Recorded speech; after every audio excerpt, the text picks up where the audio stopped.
easy go.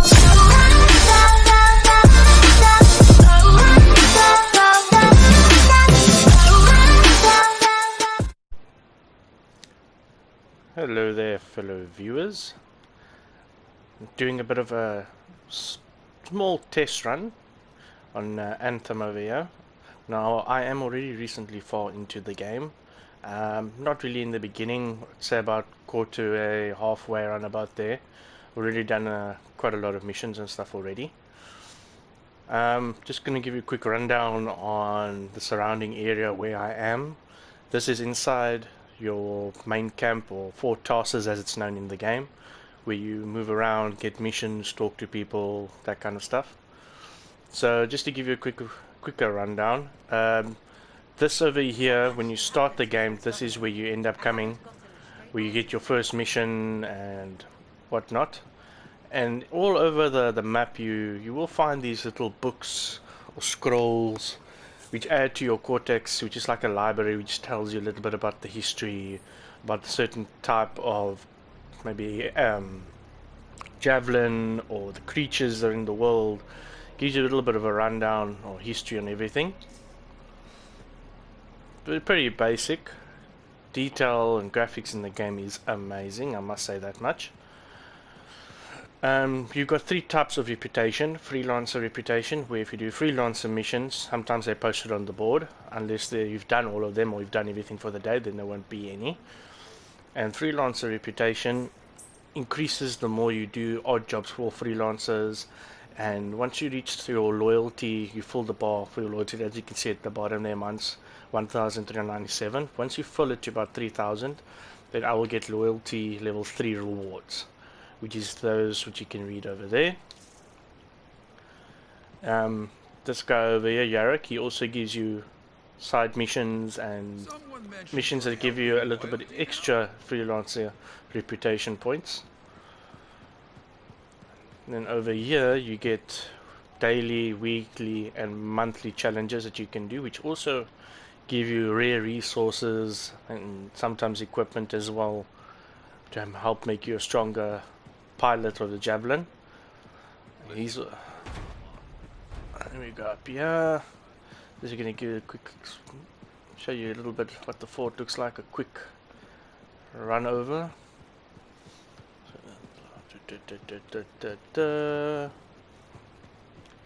Oh yeah, that's a radio. It just plays two stations, but not music or anything like that. I learned that one the hard way.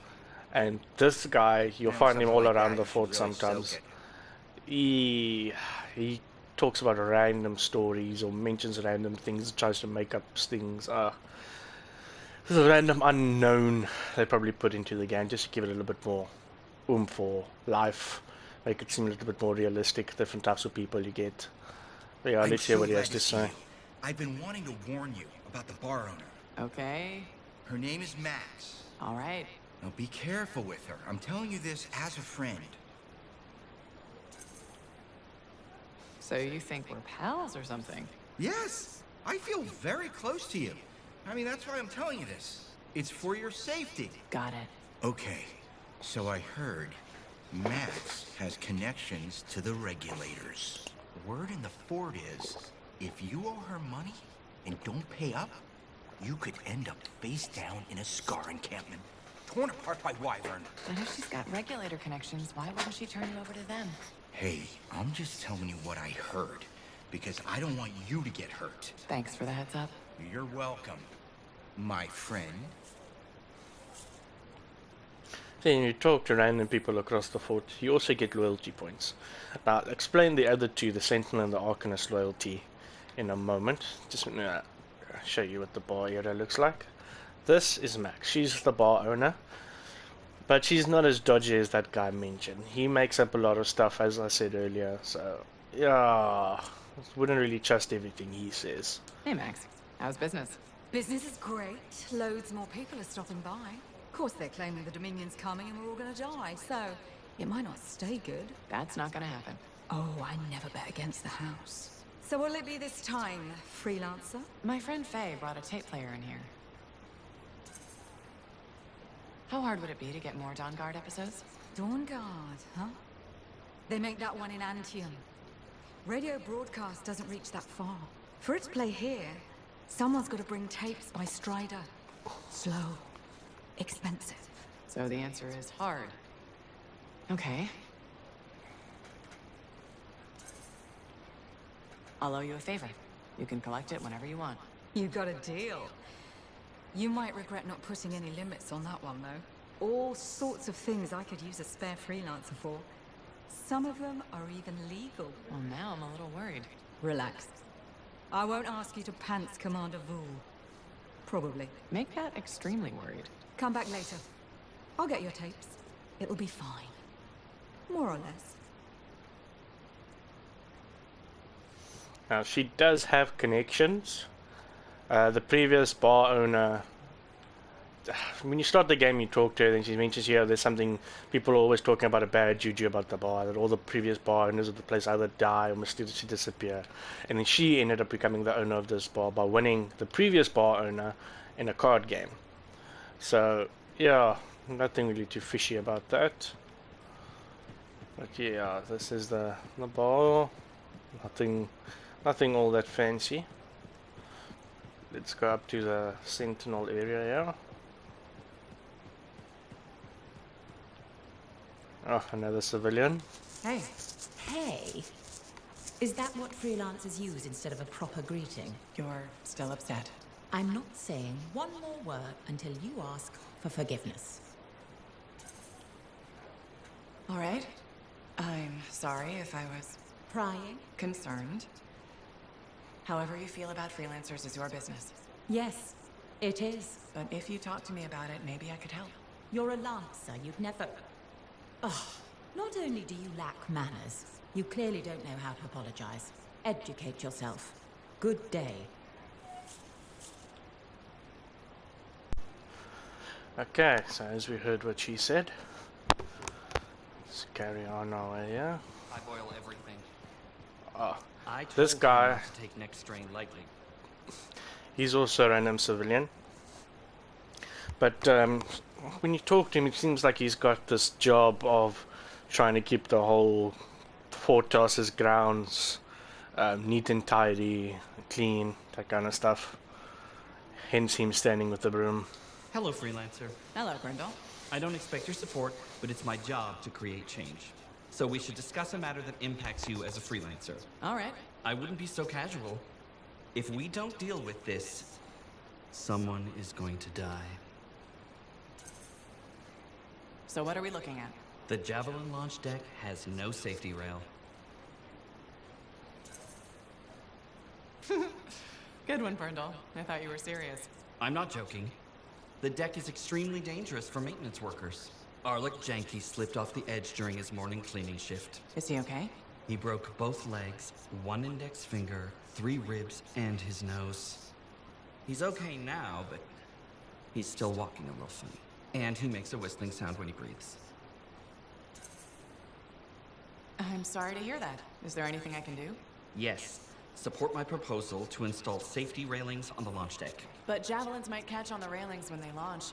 That's a good point. I've got it. Tethered safety harnesses. Thanks for helping me come up with a solution. You're welcome. I only wish the rest of this fort shared your concern for safety. Okay. Let's get up here. This is the Sentinel station, similar to the Freelancer station. You've got Sentinel jobs, as you can see. I've got one on here at the board at the moment, which increase your Sentinel reputation. And she's also similar to how Yarrick is giving Freelancer missions. She gives you Sentinel missions, which obviously give you a little bit more reputation than the normal contract, as well as the chance to get the odd resource or two that are rare to very rare, legendary, that kind of stuff. And yeah, the missions that you do for both of them, for both Yarrick and for her, they each have like their own storyline as well. Each episode or each contract that you do for them links with the previous one. So yeah, it's got an interesting storyline to each reputation section as well. So before I hear what she has to say, let me just show you the Arcanist one. Now the Sentinels are basically like the police force, or the military rather, if I can put it that way. But I'd rather say more of a police force than military. Hey, you. This is the Arcanist guy. Do you have to call me that? What else? Now what happened was in the previous contract I did for him, I found like an artifact. This thing of, was it this thing? Nah, some artifact. And once he activated this artifact, it ended up splitting his personality into 3 different people. So yeah, now I've got a quest that I already have that I haven't gone to do yet, which I have to go and explore this one labyrinth tomb to find out what exactly this artifact is and how to fix this, where, you know, so they become 1 person again and not 3. So like I say, interesting storylines for each different reputation or reputation giver, quest giver. Or let's pick up this contract here quickly. Freelancer. Great timing. I've been thinking about Shaper relics. Where is this heading? All that Shaper energy sloshing around keeps activating relics, or reactivating them. It never ends. We really need more experienced Lancers keeping them in check. Should I just warm up my javelin now? Well, if you have time to stop the Shaper menace. Okay, Hey, so Bryn. let's see what contract she has. Oh, Freelancer. Hello. Everything okay? You seem preoccupied lately. That's not like you. What? Yes. No, just distracted. Talk to me, Bryn. I'm here to help. Okay. I'm writing. And it looks like it's troubling you. I'm writing stories. What? Oh, for the love of all Gazics. Have you ever heard of the Crimson Lancer? The radio show? It's one of Halleck's favorites. You know it? Who's your favorite character? Wait. Forget I asked. I don't want to ruin this already tenuous friendship. So, what does this have to do with your writing? Sometimes the show just doesn't go the way it's supposed to. When my brain needs a rest from my work, I rewrite the show. Myself. So it's better. But why not just add to it? Why change it? I suppose. Things can't always go the way I want them to. Here or in the field. But when I rewrite the shows, everything goes exactly according to plan. My plan. Does anyone else ever read it? My work is very well received. By whom, exactly? I have no idea. I post them on a board downstairs under a different name. I get the most appreciative letters from Crimson Dancer 69. You've got to let me see them. They sound excellent. If you find the board, you too can send feedback. Unless you think Anson dating Kista is a good idea, then I don't want to hear it. Okay, so appears this time it was just a casual conversation. Not a contract. So let's go take a run down here to the Javelin launch deck.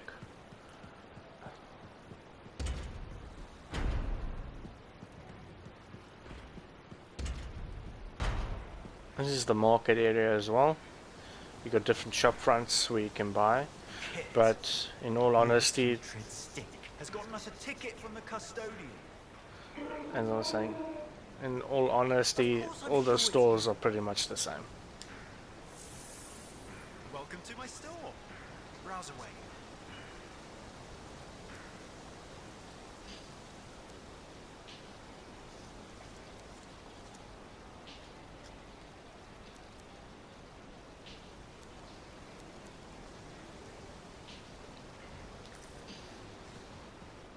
Yeah.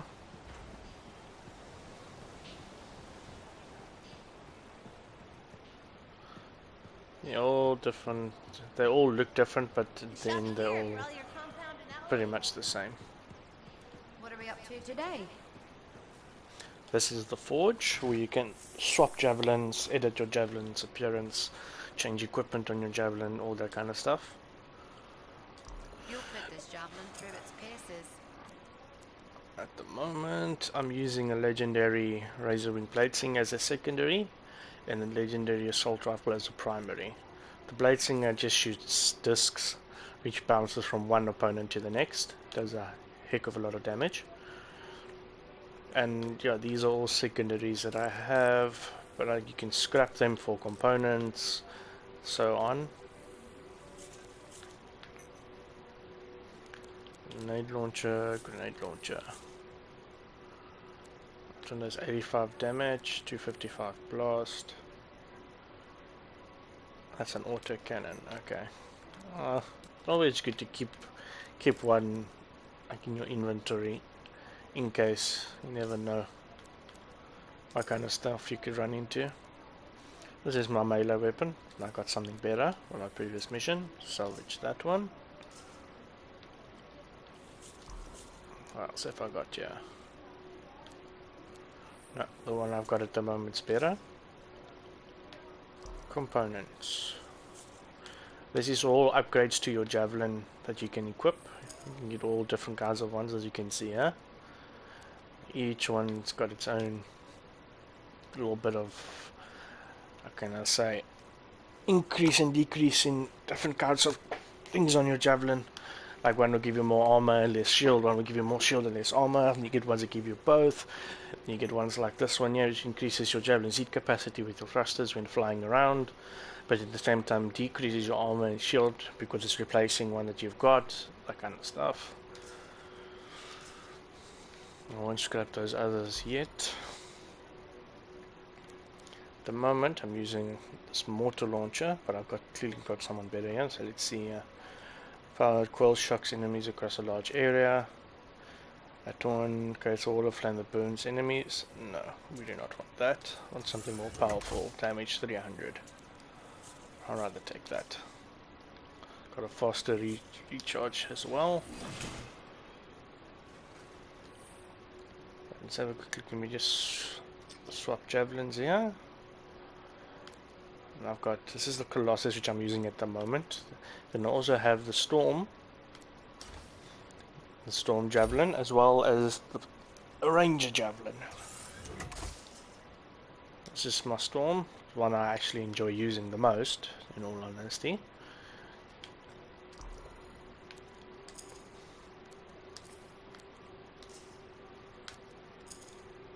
And each javelin has got specific upgrades that it can use and the other one can't. For example, these upgrades here. My Ranger Javelin, or the other one, what's it called here? Colossus, can't use the same upgrades as the Storm. Each Javelin's got its own components upgrades.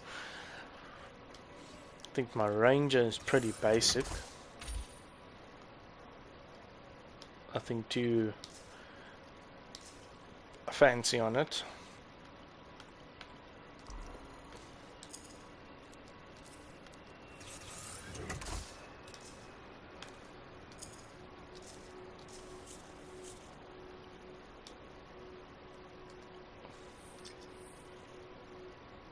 For now, for our current mission, we'll use the Storm one.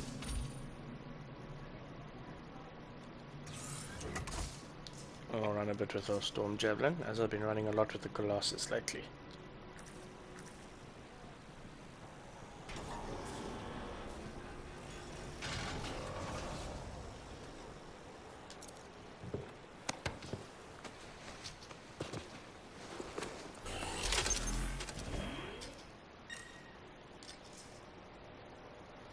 Okay, we're playing on hard difficulty. Increases the harder the difficulty, the better gear and your resources and stuff you get in your drops from killing enemies or doing missions, the end of the rewards.